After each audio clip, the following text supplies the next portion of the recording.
6.2 में क्या है, इसका कथन क्या है, यदि एक रेखा किसी त्रिभुज की दो भुजाओं को एक ही अनुपात में विभाजित करे तो वह तीसरी भुजा के समांतर होती है। त्रिभुज से समझेंगे अपन।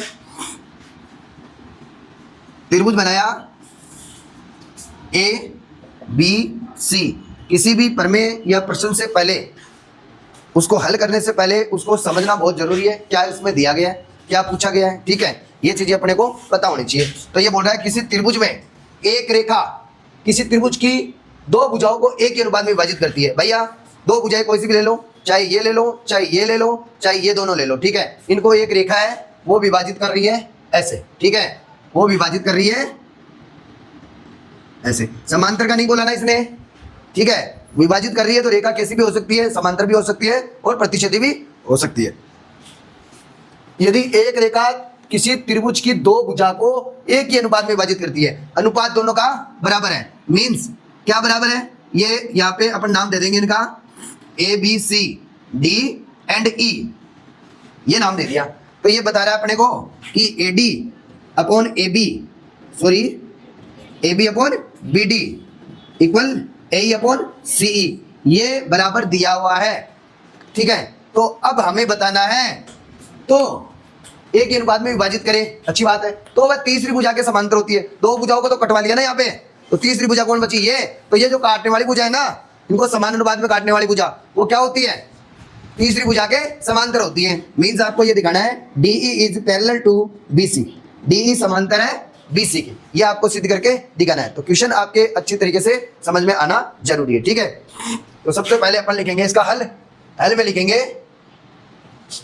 सबसे पहले दिया है, दिया है, हमें क्या दिया है, हमें दिया है कि त्रिभुज ABC में, ये हमने बनाया है त्रिभुज, भाई उसने कथन दे रखा है तो हम त्रिभुज तो बना ही सकते हैं उसके कहे अनुसार। तो त्रिभुज ABC में DE रेखाखंड इस प्रकार खींचा गया है या स्थित है, इस प्रकार स्थित है या खींचा गया है कि AD upon BD equal AC upon CE, ये अनुपात अपने को दिया गया है, ठीक है। तो हम इसको चलो इक्वेशन 1 कर दो। उसके बाद में सिद्ध करना है, सिद्ध करना है, क्या सिद्ध करना है आपको, DE समांतर है BC, ये चीज आपको प्रूव करके बतानी होगी इस क्वेश्चन में, ठीक है, इस प्रमेय में। तो इसके लिए हम थोड़ी सी रचना करेंगे, उत्पत्ति लिख सकते हो आप,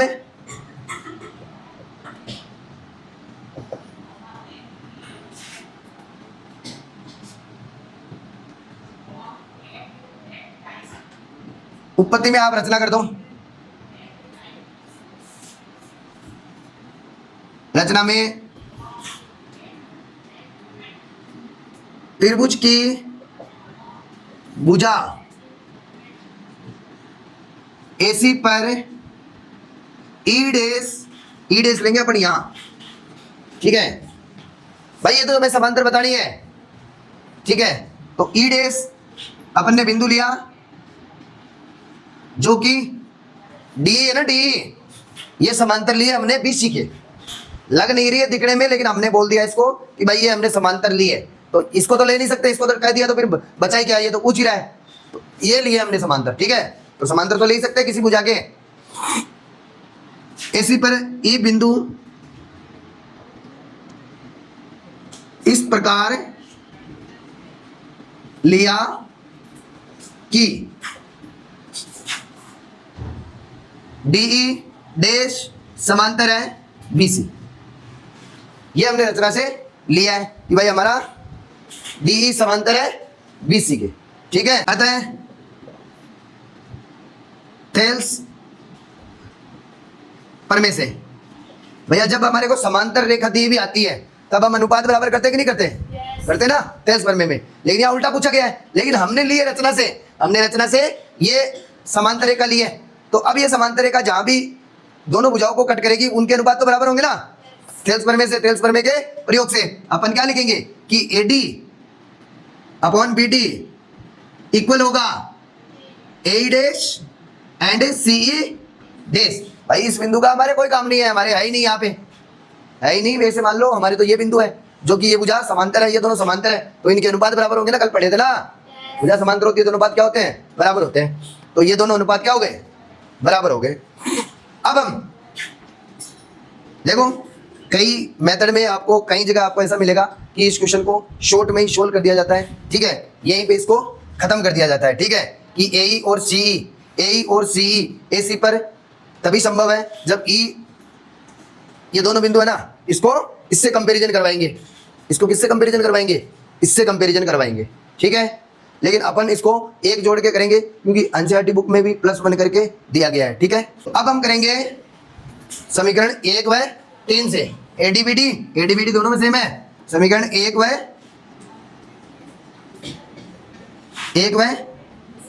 3 से तो AD अपॉन BD इसके बराबर है, ये बोल रहा है इसके बराबर है, तो कहने का मतलब AE अपॉन CE बराबर हो जाएगा AE डैश और CE डैश के बराबर, ठीक है। ये आपका नई इक्वेशन आ गई समीकरण 4, ठीक है। अब समीकरण 4 में दोनों पक्षों में एक जोड़ने पर, दोनों पक्षों में एक जोड़ेंगे तो अपने पास है AE upon CE +1 equal AE dash upon CE +1। +1 करना आपको आता ही है, तो AE + CE। अरे ये कैसे आया पता है क्या भाई, इसके नीचे एक होता है, इसके नीचे एक होता है, यहाँ एक, ठीक है। दोनों का एलसीएम CE आया, CE का भाग CE में एक बार, एक को ऊपर वाले नंबर AE से गुणा किया तो AE आएगा, और एक का भाग इसमें कितनी बार जाएगा CE टाइम, और CE टाइम को मल्टीप्लाई किया 1 से, तो CE बन जा CE, ठीक है, समझ गए। तो इस प्रकार से आपको लिखना है। अब यहाँ क्या हो जाएगा CE upon AE dash plus CE, यहाँ पे डैश है ना, तो CE डैश, ठीक है। AE और CE जोड़ेंगे, AE और CE तो क्या बनेगी AC बनेगी, क्या बनेगी AC अपॉन CE। और AE डैश CE डैश जोड़ेंगे तो क्या बनेगी AC बनेगी अपॉन CE।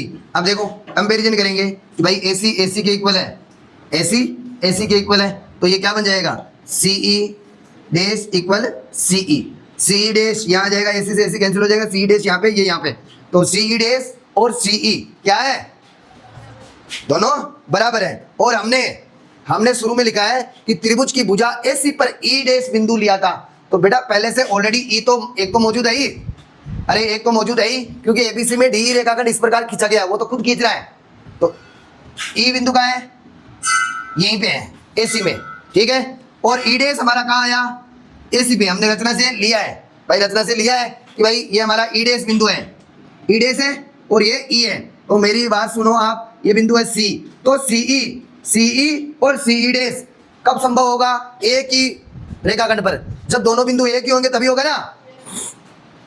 तो अतः यह एक ही रेखाखंड पर तभी संभव है जब E व बिंदु E व E डैश संपाती हो, क्या हो, संपाती हो। यह तभी संभव है जब दोनों बिंदु ये E डैश और E एक ही जगह है, तो भैया हमने तो शुरू में लिया था कि DE डैश समांतर है, तो उस E डैश को नीचे लाओगे E पे, तो कहने का मतलब DE भी क्या हो जाएगी, समांतर हो जाएगी। अतः इसलिए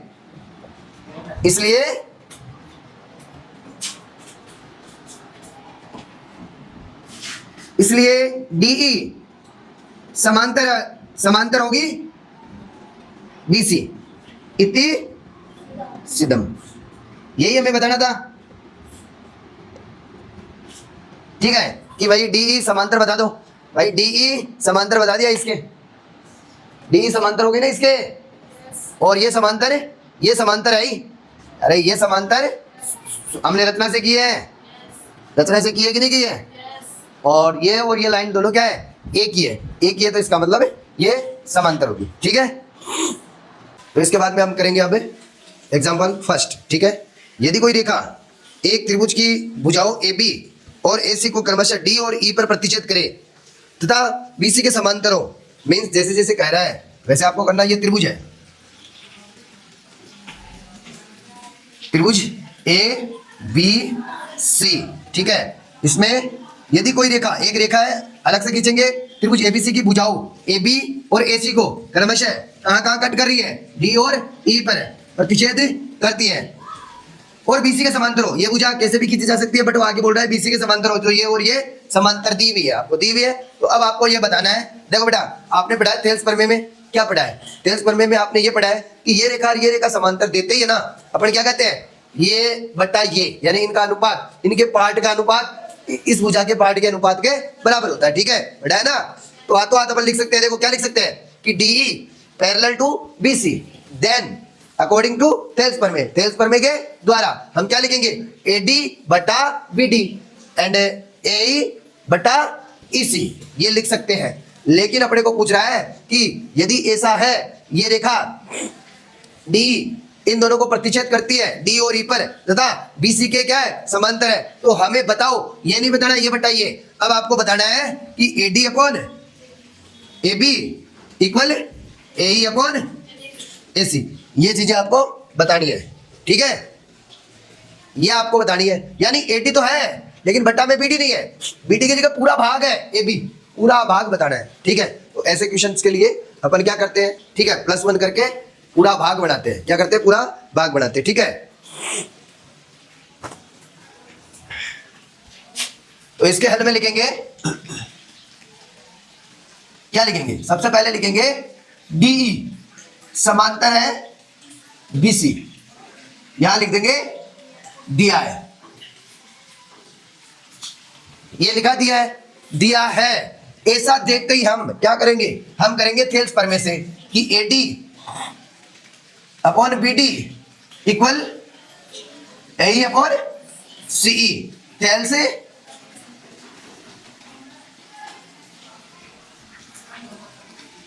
प्रमेय से, थेल्स प्रमेय से हमें यह मालूम हुआ कि ये अपॉन ये और ये अपॉन ये दोनों अनुपात बराबर होते हैं। ये पिछले हमने प्रमेय में पढ़ रखा है, तो हमने वही लिखा है यहाँ पे। ठीक है, कोई अलग से नहीं लिखा है। अब रही बात हमारे को AD लाने की, तो AD हमारे पास में मौजूद है। ठीक है, और AB लाने की। ठीक है, अब AD से AB कब आएगा? AD से AB कब आएगा? ये AD है, इससे AB कब बढ़ेगा? ये AD है, तो इससे ये कब बढ़ेगा? इससे ना ये पूरा कब बढ़ेगा? जब इसमें ये प्लस कर देंगे तभी बढ़ेगा ना। यानी आपको इसके दो पार्ट है, एक पार्ट ये, एक पार्ट ये, इसमें आप ये वाला पार्ट आप जोड़ोगे तो आपको क्या मिल जाएगा? AB मिल जाएगा। ठीक है, तो इसमें याद रखने की बात यह है कि जो चीज आपको सेम मैच कर रही है, यहाँ पे AD है, वहां पे भी आपको AD मिला, उसको आपको बचाना है, जीवित रखना है। क्या रखना है? जीवित रखना है। ठीक है, जिसके कारण क्या होगा भाई? अपना पूरा पार्ट ऊपर की तरफ आ जाएगा। ठीक है, तो जो पार्ट बचाना है उसको कहाँ रखना है? अपॉन में रखना है, बट्टा में रखना है, हर में रखना है, जो भी है ना अपना जो रेशियो है उसके किस में रखना है? डेनोमिनेटर में रखना है, हर में रखना है। किस में रखना है? हर में। तो अपन क्या करेंगे? इसका व्युत्क्रम करना पड़ेगा। क्या करना पड़ेगा? व्युत्क्रम करने पर बेटा पहले 1 ऐड नहीं करना है, पहले नीचे लाओ, जिसको बचाना है उसको नीचे लाओ, पहले ऐड मत कर देना। पहले ऐड कर दिया तो गलत हो जाएगा। तो BD अपॉन AD, दूसरा बड़ा भाग मिल जाएगा आपको, जो नहीं चाहिए ना वो मिल जाएगा। फिर सही लिखा है? सही तो लिखा है, सही लिखा है। अरे BD ऊपर आ गया, AD नीचे आ गया, C ऊपर चला गया, AE नीचे आ गया। ठीक है, तो हमें जो चीज अपने को इसमें चाहिए, इसमें चाहिए AD, इसमें चाहिए AE, जबकि हमारे पास AB AC तो उसमें भी नहीं है। तो जो चीज चाहिए हमारे को वो नीचे की तरफ हमने ले ली। नीचे की तरफ लेने के बाद में आपको क्या करना है? +1 करना है। क्या लिखना है? दोनों और एक जोड़ने पर। ठीक है भाई, ये रेशियो सर हम उल्टा कर सकते हैं क्या? किसी का भी कोई फर्क नहीं पड़ता है। देखो 3:4 है, 3:4 है। अब ऐसा का ऐसा ही क्या है? इसका दूसरा रेशियो होता है, जैसे इसको किससे गुणा किया, मैं 4 से गुणा कर दूं 12 है, और इसको 4 से कर दूं 16, तो ये रेशियो और ये रेशियो बराबर होता है, तो उसको बोलते हैं समानुपात। तो आप ये समानुपात भी लगा सकते हैं, बराबर का चिन्ह भी लगा सकते हैं, ठीक है। ये दोनों रेशियो बराबर है, तो 3/4 एंड 12/16 ये दोनों बराबर है, ये दोनों बराबर है रेशियो। तो इनको यदि हम उल्टा कर देंगे तो भी बराबर ही रहेंगे, 4/3 और 16/12, ये भी बराबर है। कैसे बराबर है, देखो इसको गुणा करोगे 16 48, इसको गुणा करोगे 12 चौक 48, 48 बराबर 48, तो इसको भी कर लो 12 चौक 48 और 16 48, तो कोई फर्क नहीं पड़ा ना, उल्टा अपन कर सकते हैं, ठीक है। दोनों और एक जोड़ने पर या दोनों पक्षों में एक जोड़ने पर, तो BD upon AD plus 1 equal CE upon AE plus 1, ठीक है। उसके बाद में आपको दोनों का एलसीएम लेके आपको करना होता है, ठीक है। दोनों का एलसीएम लेके करेंगे, दोनों का एलसीएम आएगा 80, इसके नीचे एक होता है, ओके, तो इसके नीचे भी एक होता है। AD का भाग गया AD में एक बार, एक को BD से गुणा किया BD प्लस का प्लस, नीचे एक है, एक का भाग AD में दिया 80 टाइम, AD को 1 से मल्टीप्लाई किया, AD बन जा AD इक्वल AE, यहाँ पे एलसीएम आया AE का भाग AE में एक बार, एक को CE से गुणा किया CE प्लस 1, सॉरी 1 नहीं, इसके नीचे एक है, एक का भाग AE में AE टाइम, AE को 1 से गुणा किया AE, ठीक है। अब इनसे क्या पार्ट बनता है, BD में आपको बोला था ना कि AD में या आपके पास में है या आपको और मिल जाए तो आपके पास में पूरा प्राप्त हो सकता है, तो आपके पास में AD है और उसमें BD जोड़ दिया तो क्या मिला आपको, AB मिल गया, क्या मिल गया, AB मिल गया, ठीक है। उसके बाद में इधर भी क्या मिल गया, AC, क्या मिल गया, AC अपॉन AE, जो आपको चाहिए था वैसा आपको मिल रहा है, लेकिन उल्टे फॉर्मेट में मिल रहा है, उल्टे में मिल रहा है ना, AB यहाँ नीचे है, ये ऊपर मिल रहा है, तो आपको अभी बताया जस्ट मैंने कि आप किसी भी अनुपात का व्युत्क्रम कर सकते हो, कोई फर्क नहीं पड़ेगा, तो जैसा आपको चाहिए वैसा कर सकते हो। तो आप इसको ऐसे लिख सकते हो directly, AD upon AB equal AE upon AC, ठीक है। क्यों लिखा आपने, व्युत्क्रम करने पर,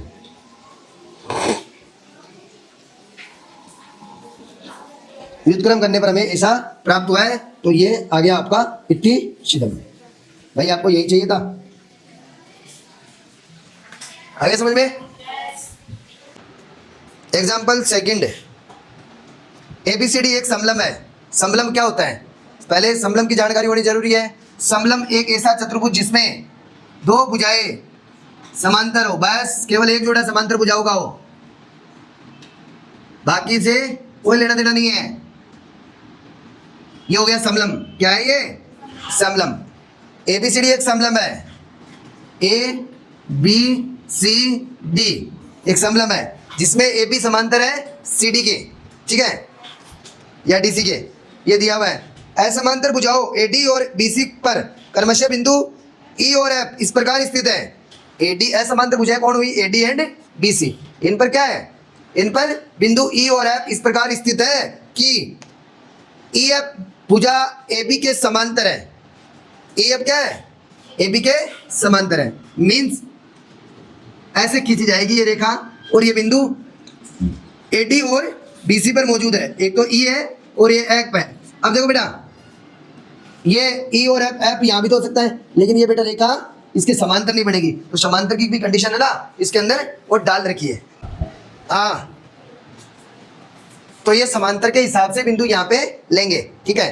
तो अब हमें दर्शाना है कि AE upon ED, AE upon ED equal BF upon FC या CF, ठीक है, एक ही बात है। मीन्स ये इस भुजा का अनुपात, इस भुजा का अनुपात इस भुजा के अनुपात के बराबर दिखाना है। तो ऐसा तो हमने पढ़ा है कि त्रिभुजों में होता है, कहाँ होता है, त्रिभुज में होता है, ठीक है। अरे त्रिभुज में ही होता है ना, तो ये तो समलम चतुर्भुज है, तो यहाँ क्या करेंगे, तो हमें त्रिभुज बनाना पड़ेगा। अब क्या करना पड़ेगी, रचना करनी पड़ेगी, ठीक है। तो सबसे पहले अपन करेंगे कि A को C से मिलाया, A को C से मिलाया, जो AF को कहाँ पे प्रतिच्छेद करती है, बिंदु G ले लो, O ले लो, कुछ भी ले लो, ठीक है। तो सबसे पहले आपने जो काम किया है वो लिखो, A है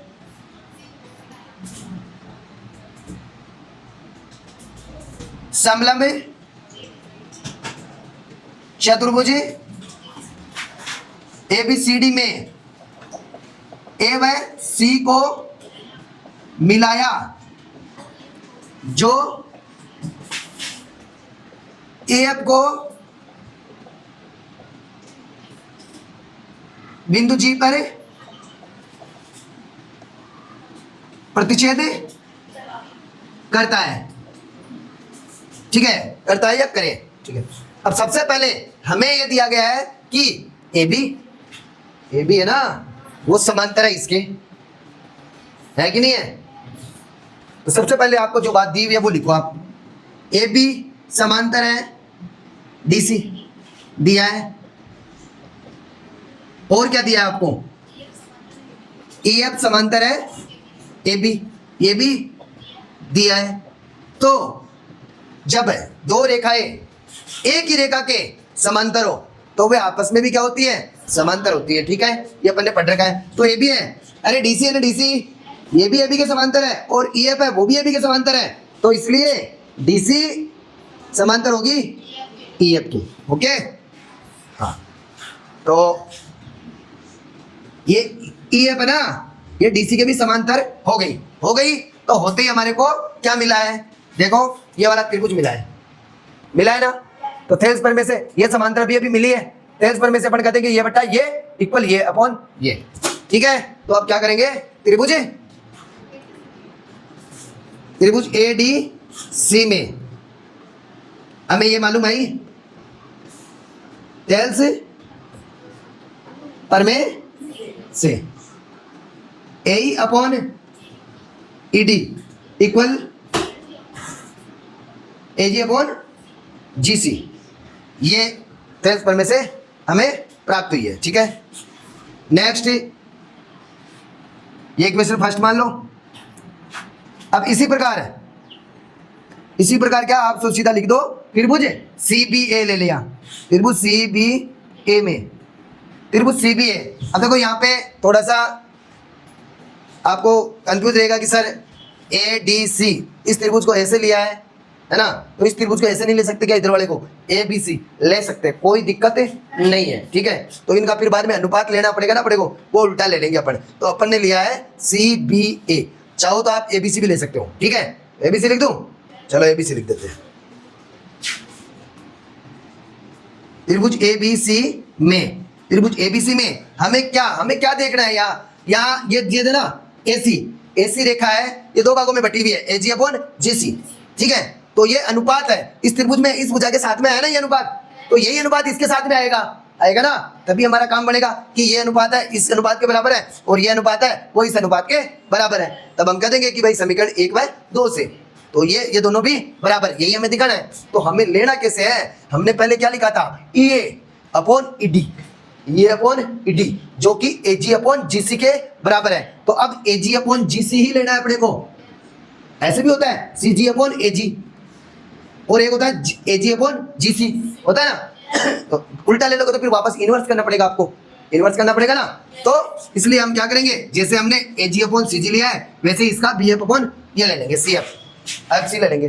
तो त्रिभुज एबीसी में क्या लिखेंगे, इसमें लिखेंगे ए जी अपॉन जी सी बराबर है बी एफ अपॉन एफ सी।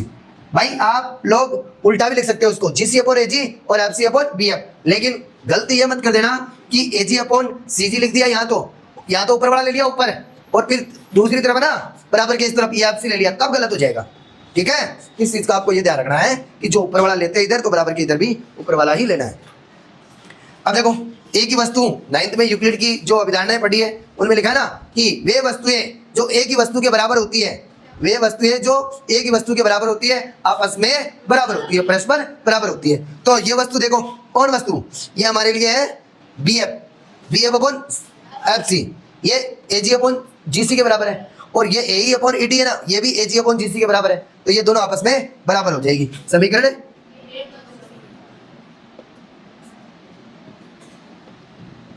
1/2 से, ठीक है। क्या हो जाएगा, A upon E D equal B F upon F C, यही आपको सिद्ध करना था, या मत लिखो, यही आपको सिद्ध करना था, ठीक है। तो इस प्रकार का क्वेश्चन जब भी आ जाए तुम्हारे चतुर्भुज का जिसमें अनुपातों का कॉम्बिनेशन दिया हुआ हो, तो आपको वहां पे कंस्ट्रक्शन करनी पड़ेगी, रचना करनी पड़ेगी, त्रिभुज बनाना पड़ेगा, क्योंकि त्रिभुज में ही आपने पढ़ा है ना, त्रिभुज में ही आपने पढ़ा है थेल्स प्रमेय वगैरह, त्रिभुज होगा तो ही थेल्स प्रमेय काम में आएगी, लागू होगी, तो त्रिभुज अपन बना लेंगे। ठीक है, आगे समझ में? लिखो एग्जाम्पल थर्ड है आकृति 6.16 में 6.16 देखो इधर इजी क्वेश्चन है। पी क्यू आर कोई त्रिभुज है जिसमें एस और टी बिंदु दिया हुआ है, सामने ध्यान। तो इसमें देखो क्या दिया हुआ है, इसमें दिया हुआ है P S upon S Q equal P T upon T R, ये दिया हुआ है। ओके, और उसके बाद में ये P S T and P R Q, ये एंगल भी बराबर दे रखे हैं, ये और ये। ठीक है, तो अब आपको क्या बताना है, तो सिद्ध कीजिए कि पी क्यू आर एक समद्विबाहु त्रिभुज है। क्या है? समद्विबाहु त्रिभुज है, ये आपको बताना है। समद्विबाहु त्रिभुज के लिए क्या प्रॉपर्टी है कि आप क्या बता दो, दो भुजाएं बराबर बता दो, है ना। समद्विबाहु त्रिभुज में क्या होता है, दो भुजाएं बराबर होती है या दो कोण बराबर होते हैं। दो कोण आप बराबर बता दोगे तो आप फिर कह दोगे कि बराबर कोणों की सम्मुख भुजाएं क्या होती है, बराबर होती है, या आप इनकी बराबर भुजाएं बता दो। ठीक है, तो इसके लिए कोण हमें दिया है, क्या दिया है, कोण दिया है, स्पेशल दिया है ना कोण। इतनी देर 2-4 क्वेश्चन कर लिए अपन ने, कोण का कहीं जिक्र नहीं हुआ, तो कोण इसने बना के दिया, कोण बताया भी है कि ये कोण इसके बराबर है, तो कुछ ना कुछ कोण में ही क्लू छिपा है। ठीक है, तो उसी को देखेंगे अपन। तो अपन त्रिभुज पी क्यू आर में सबसे पहले अपन लिखेंगे P S upon S Q equal P T upon T R. यहाँ क्या लिखेंगे, दिया है ना ये चीज, तो अब लिखेंगे देखो, जब समांतर रेखा होती है ना, एक भुजा के समांतर होती है, तब दो भुजाओं को जहां पे प्रतिच्छेद करती है तो वो अनुपात बराबर होता है। ये तो हो गई थेल्स पर में, अनुपात बराबर होता है, ये बात कौन कहता है, थेल्स पर में। ठीक है, और जब अनुपात बराबर है तब भुजा समांतर होती है, ये बात कौन सी पर में कहती है, थेल्स पर में का विलोम। तो यहां लिखेंगे थेल्स पर में के विलोम से। अरे इतनी देर अपन ने समांतर भुजा देखी तो हमने कह दिया कि ये अनुपात बराबर है, तो अब हमने अनुपात बराबर देखा तो हमने कह दिया कि भुजाएं समांतर है, एस टी समांतर है क्यू आर के, है कि नहीं है, एस टी किसके समांतर है, क्यू आर के। अब आपको दे रखा है P Q T, P Q T, तो इसका मतलब देखो मेरी बात सुनो, यहां ये दोनों भुजाएं समांतर आ गई कि नहीं आ गई, आ गई ना। तो समांतर भुजाएं होती है, वहां पे जो संगत कोणों का जोड़ा होता है वो क्या होता है, बराबर होता है। संगत कोणों का जोड़ा क्या होता है, बराबर होता है। तो ये कोण क्या होगा, बराबर होगा कि नहीं होगा, बराबर होगा। तो कहते हैं angle P S T equal angle P Q R, कैसे हुआ, संगत कोण। ठीक है, ये हो जाएगी आपकी इक्वेशन फर्स्ट। उसके बाद में एक आपको दिया हुआ है पी एस टी किसके इक्वल, पी आर क्यू के इक्वल दिया हुआ है ना, दिया है समीकरण 2। ठीक है, मेन अपना लक्ष्य क्या है, इन दोनों एंगल्स को बराबर करना। इन दोनों को बराबर कर देंगे तो हम कह देंगे इनके सामने की भुजा क्या है, बराबर है। तो ये एंगल इसके बराबर है ना, और ये एंगल अभी अभी इसके बराबर आया है। समांतर भुजा का संगत कोण होता है वो क्या होता है, बराबर होता है। तो दो समीकरण अपने पास में हो गए, तो एक में दो से। अब ये बात ये लिखने की आवश्यकता नहीं है हमारे को कि जो वे वस्तुएं जो एक ही वस्तु के बराबर है वे आपस में भी बराबर होती है, बाकी अपन डायरेक्ट लिख देंगे एक में दो से। हमें पता है पी एस टी इसके भी बराबर है, पी एस टी इसके भी बराबर है, तो एंगल पी क्यू आर है ना, ये दोनों आपस में क्या होंगे, बराबर होंगे। हो गए बराबर। अब देखो जिसके कोण बराबर हो, जिसके दो कोण बराबर हो, तो उन बराबर कोणों की सम्मुख भुजाएं क्या होती है, बराबर होती है। तो यहां लिखेंगे, यहां लिखेंगे अतः इसलिए P Q equal P R, यहां क्या लिखोगे,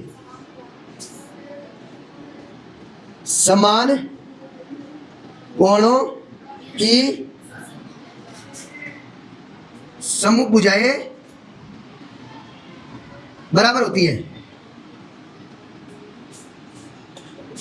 बराबर होती है। ये भी लिख सकते हो या आप डायरेक्ट लिख सकते हो समान कोणों की सम्मुख भुजा, बस इतना ही काफी है। तो ये दोनों बराबर हो गई।